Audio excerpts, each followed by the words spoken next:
Hello people of the earth and welcome back to Quick Save TV. My name is Mike and today we're going to talk about recent changes to Draven, the glorious executioner in the League of Legends. Now, on the side note, Jesus, it sounds so good. I've changed my graphics card and I will tell you about it soonish. And because it's silent as a stealth bomb, no, stealth bomber is not silent at all. It's silent as really silent. I don't know, you know how to describe it. The microphone, it's just so good. Like there's no background noise. It just feels so weird. Oh my god, I want to become a voice actor now. I wish I could do that. Okay, anyway, so let's go ahead and talk about Draven. So just recently, in the patch 3.9, what ended up happening is they completely revamped, they completely removed Draven's passive. His passive formerly was a bleed, which was a refreshing kind of bleed, not the bleed that Twitch has, basically his poison, his passive, or the bleed that Darius has, which stuck and they actually, you know, damage is amplified. This bleed was actually pathetic, okay?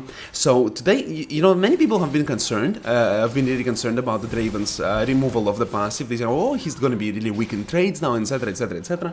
And I just wanted to say a couple of words about it as a player who played over 260 games in ranked as Draven, and in addition to that about 150 games in normals, right, as Draven. So like I have a lot experience with Draven, and I'm pretty good in his mechanics, pretty solid, right? I still do stupid shit, but you know me, you know. But mechanically wise, I'm pretty good on Draven. So what I wanted to really say is, I don't feel that this replacement of his passive is going to be a huge hit to Draven at all, because basically your bleed is pathetic anyway. It was always really weak. It came to the point that in order to figure out how I wanted to put the you know, runes for my Draven, I had to actually crunch all these numbers. I went into the game with my friend and I was trying to test, to count the amount of damage my bleed was actually doing, all of my abilities actually doing, you know. And in comparison, bleed is pathetic.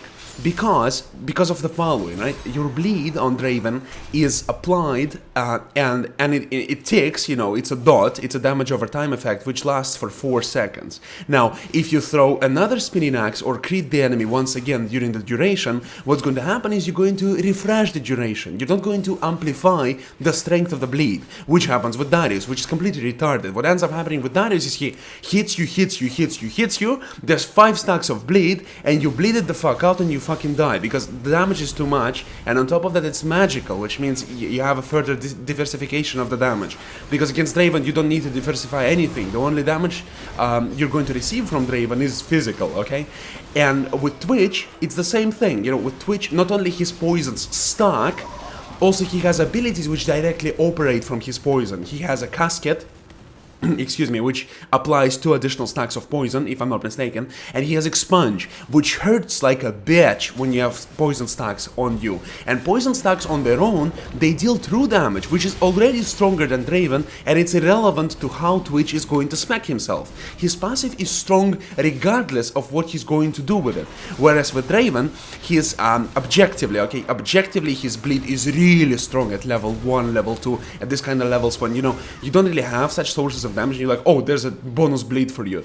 But as the game progresses up to the level 6, what you end up noticing is your bleed is complete bullshit. It's totally useless, because in a team fight or when you consistently hit the enemy, the bleed effect is not going to deal a lot of damage at all. It's actually barely even noticeable. On top of that, when you all in the enemy with your lane partner, with your support, for example, when you have something like Leona, super aggressive support, right? Leona jumps in, applying a stack of your passive. You hit the enemy, stack is consumed, dealing tons of damage. She hits the enemy with the shield, you nuke him, you deal the damage, additional damage from Leona's passive, and then the shield of Leona explodes, and you deal additional damage from her passive. And on top of that, if she also ultis the enemy, you deal even more damage from her. Oh my, it's just so much damage. And in comparison, right? In comparison, the damage that comes from your spinning axes, the damage that comes from your ultimate, and in comparison to your passive, It's non-existent. In reality, the only way you would have able to utilize your passive is when you kind of cannot deal the last hit, but enemy is bleeding and running away, and he dies from bleed. That happened to me fairly often, but the only reason I did is because I really got used to it. That's one, and two, because I've been playing tons of games as Draven. What I want to say right now, basically, is don't worry about this nerf. It's not actually a nerf. The brand force of the damage from Draven, which made him ridiculously spectacular to play as, ridiculously awesome to look at performance of, is his Q and his ultimate. It's not his passive. So hardly will this patch change anything, and if they really want to nerf Draven, I would expect more nerfs to come, which is really unfortunate because I really like the character and he demands a lot of skill to play, unlike something like Caitlyn or Misfortune. Thank you for watching.